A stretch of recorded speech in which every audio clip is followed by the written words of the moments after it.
All right, folks, welcome back to the channel. Thank God for another day to smell good here at the Fragrance Fraternity. Let's get into some fall fragrances. All budgets covered. A little bit of something for everybody. Hopefully you guys enjoy. Let me know if you have any experience with these. Always love hearing from you. So, without further ado, let's get it started with a love of mine. Since the beginning of this channel, really. Tobacco and Tonka bean. Yeah, tobacco and Tonka bean are in there. But there's this sweetness that's come in here that is punching way above its weight class, guys. Beautiful fragrance for the price. I believe around $20. You can pretty often find these at the rack stores still to this day. I really like this one. I'm actually going to spray it on a test strip here and kind of give myself a refresh. Hasn't been quite cold enough to where I wear this. This is definitely more something you want to wear in the evening time. A little bit more of a cooler weather scent, but just a stunner and really good quality for the price. Unisex offering, and one that you're going to find yourself probably coming back to, and kind of a no-brainer pickup for most people. Really good, kind of creamy, gives you a little bit of a gourmand edge. If you like vanilla fragrances, you're going to really enjoy this one, and it's a good starter, kind of entry point into the world of tobacco if you don't want something too challenging, but you like to maybe experiment with that note a little bit. This is a great place to start with tobacco and Tonka bean. You guys probably know that one. All right, next up it's going to be Eros Flame from Versace. This is my favorite one of the line. Really love this beautiful red bottle. There's actually several red bottles I'm noticing here. But with this one, you're going to get this kind of orange, and I believe they call it Chinotto note in the opening, which is really bright citrus. And then as it dries down, it's going to become more about the woods. And the Eros DNA does start to rear its head a little bit as it dries down. It doesn't do it in the same way that the original ones do, where they focus kind of on that vanilla and Tonka bean really sweetness, and those are more sharp. I think this one's a little bit more smoothed out and more so focused on that citrus and kind of like this orange feel. And the red bottle is really indicative of kind of the change up on the scent profile.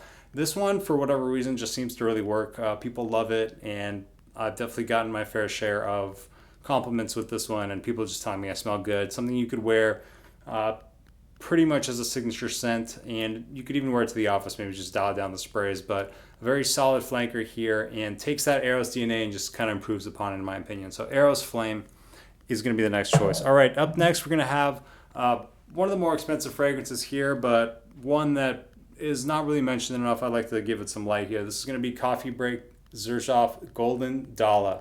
So this fragrance is going to be definitely not for everybody, something that's going to be a little bit more complex. It's definitely on the spicy side of things, a little bit more on that kind of Middle Eastern style. It's got some hazelnut in there, gives it a bit of a nuttiness, and it's got a coffee accord. Now, some people don't get enough of that coffee here because it is considered, coffee break collection, so they really think, that coffee is going to be in the forefront.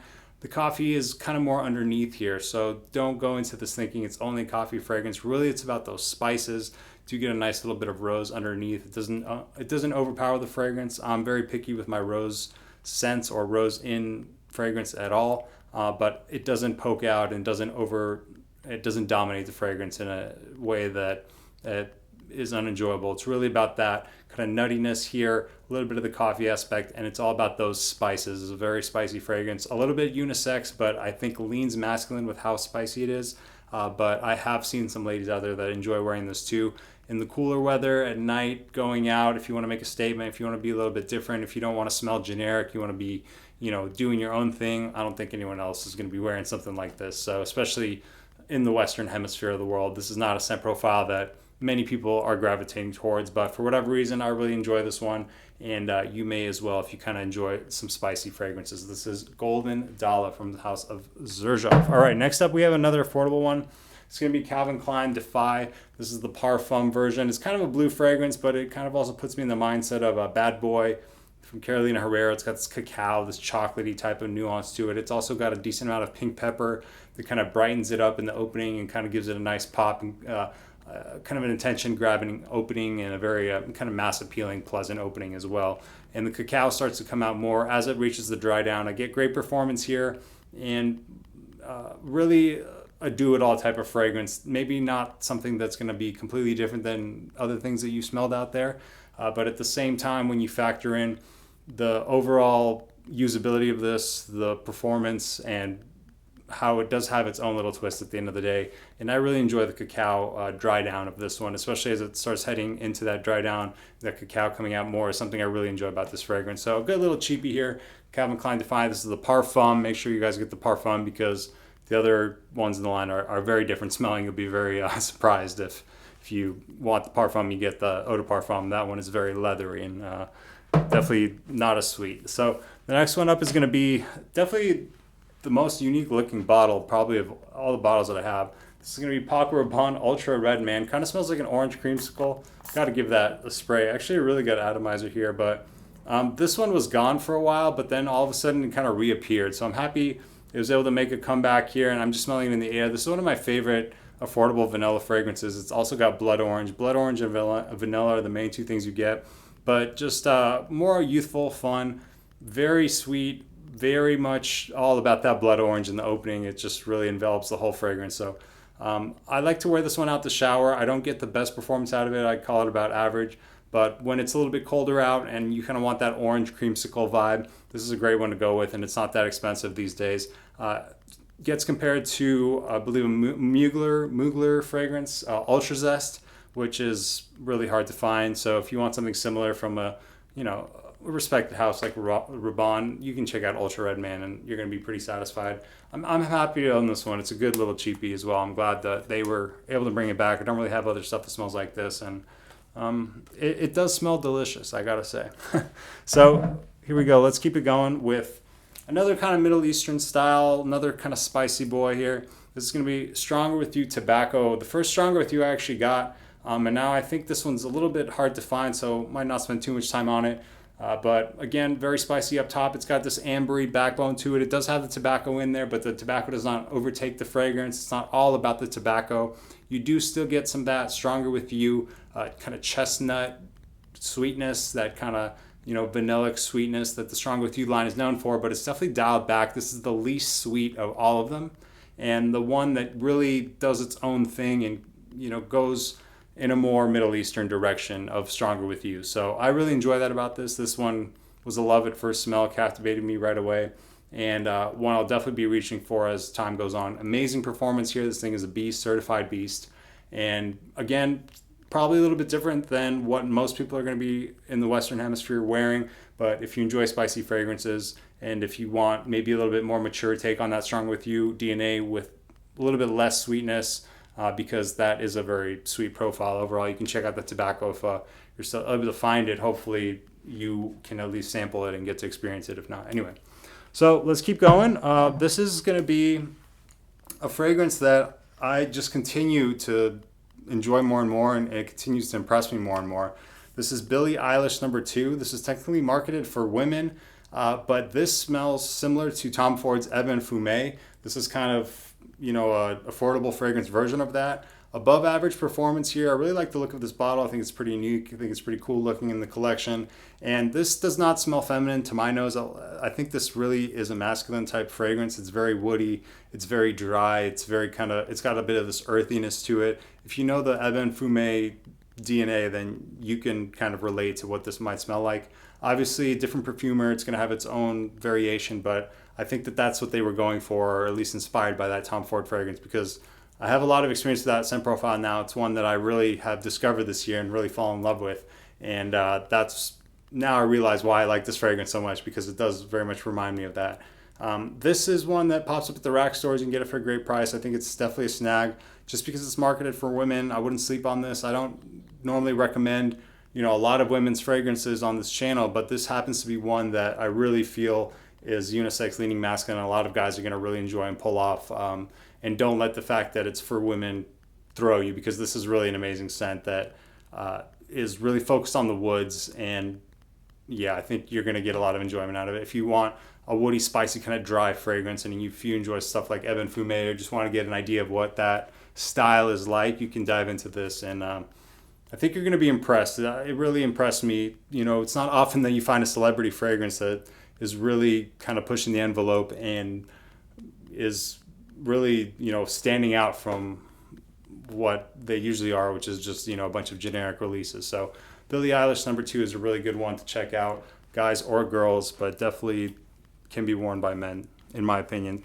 All right, just a couple more here. This one's John Varvatos, Nick Jonas. I never hear this one mentioned anymore, but I really still enjoy it. It's called Crimson, and it has like an apple cider smell to my nose. A little bit of this kind of rum booziness as well. It doesn't overtake the fragrance. The blend is great here. The only drawback, like you would normally think with Varvatos fragrances, is the performance isn't the best. But respray, the smell alone is worth it on this one, and you can get it for a good price. I believe like under $40 for this 50 ml. Pretty affordable. And Varvatos always has better quality than the price point suggests. So this one is one of the only kind of real boozy fragrances that I get into. That's not really a category I tend to enjoy, gravitate toward.